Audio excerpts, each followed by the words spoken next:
अहम ब्रह्मास्मि, अर्थात मैं ही ब्रह्म हूँ, या मैं भी ब्रह्म हूँ, या मुझ में भी ब्रह्म है, या मैं ब्रह्म का ही अंश हूँ।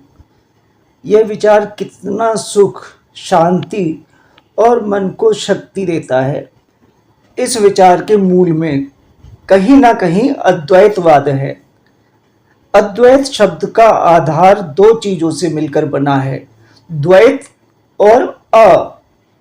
द्वैत का मतलब है दो और अ का मतलब है नहीं, अर्थात दो नहीं। अर्थात मनुष्य और भगवान, मनुष्य और ब्रह्म, या आत्मा और परमात्मा दो अलग चीजें ना होकर एक ही है। अहम ब्रह्मास्मि, इस वाक्य को महावाक्य कहा जाता है, क्योंकि कहा जाता है कि जिसने इस महावाक्य का अर्थ समझ लिया, उसे अपने भीतर आत्मसात कर लिया, वह न केवल आध्यात्म के शिखर पर पहुंच जाता है, बल्कि उसके जीवन से हर प्रकार का भय समाप्त हो जाता है। किसी भी वाक्य की रचना होती है शब्दों से, और शब्दों की रचना होती है अक्षरों से। अक्षर बना है दो चीजों से मिलकर, अ और क्षर। क्षर का अर्थ है क्षरण होना, या घिसना, या नष्ट होना, या इंग्लिश में डिके करना, DECAY। और अ का मतलब है नहीं या नॉट, अर्थात जो न नाशवान है, जो न समाप्त हो सकता है, ना मिट सकता है, वही अक्षर है। हम जानते हैं कि ऊर्जा या एनर्जी एक ऐसी चीज है जो कभी भी ना मिट सकती है, ना समाप्त हो सकती है, बस रूप बदल सकती है। ब्रह्मांड यानी यूनिवर्स के प्रारंभ में जो चीज सबसे पहले उपस्थित मानी गई है, वही अक्षर है। उसी को नाद या ब्रह्म नाद भी कहते हैं। समस्त ब्रह्मांड की प्रत्येक वस्तु, चाहे वह जीवित हो या निर्जीव हो, केवल 5 मूल तत्वों से बनी है, जिन्हें पंच तत्व या पंच महाभूत भी कहते हैं। और ये 5 तत्व हैं जल, वायु, अग्नि, पृथ्वी और आकाश। मनुष्य भी इन्हीं 5 तत्वों से मिलकर बना है। मनुष्य का शरीर मिट्टी अर्थात पृथ्वी तत्व है। मनुष्य के भीतर जो आत्मा है वह आकाश तत्व है। मनुष्य की सांसें वायु तत्व हैं। मनुष्य के शरीर के भीतर जो जल है, रुधिर यानी रक्त है, वह सब जल तत्व है। और जो मनुष्य के पेट के भीतर जठराग्नि होती है, जो भोजन को जलाकर ऊर्जा के रूप में परिवर्तित करती है और जिसके कारण जीवन चलता है, वह अग्नि तत्व का प्रतिनिधित्व करती है। मनुष्य की मृत्यु के बाद जब उसका अंतिम संस्कार किया जाता है, तो ये पांचों तत्व पुनः सृष्टि में समा जाते हैं। अर्थात सृष्टि से प्राप्त जिन 5 तत्वों से मनुष्य बना था, वही पांचों तत्व पुनः सृष्टि का हिस्सा बनकर सृष्टि में विलीन हो जाते हैं। ब्रह्म शब्द का अर्थ है जो हर जगह व्याप्त हो, हर जगह मौजूद हो, अर्थात ओमनी प्रेजेंट हो।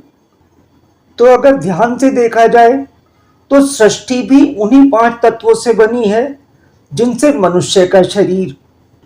तो ब्रह्म रूपी सृष्टि का अंश ही तो मनुष्य में मौजूद है, बस रूप का अंतर है।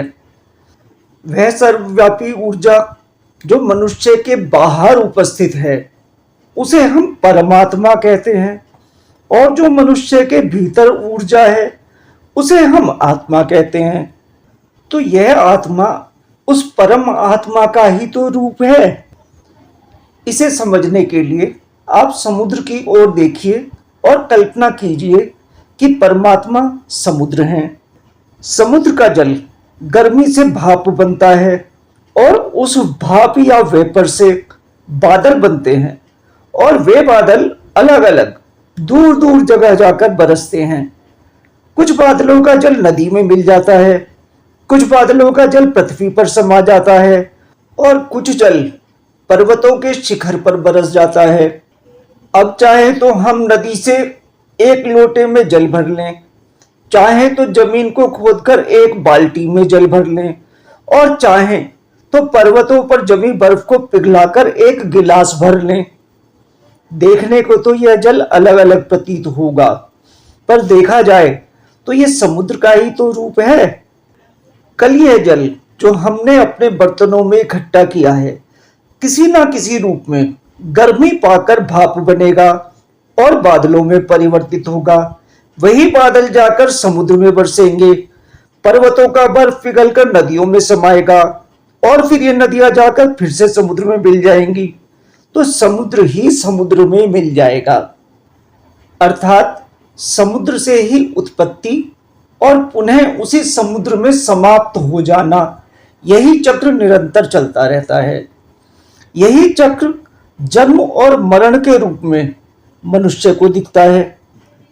महान संत कबीरदास जी ने इसी बात को कितने सरल शब्दों में पर एक पहेली के रूप में कहा है।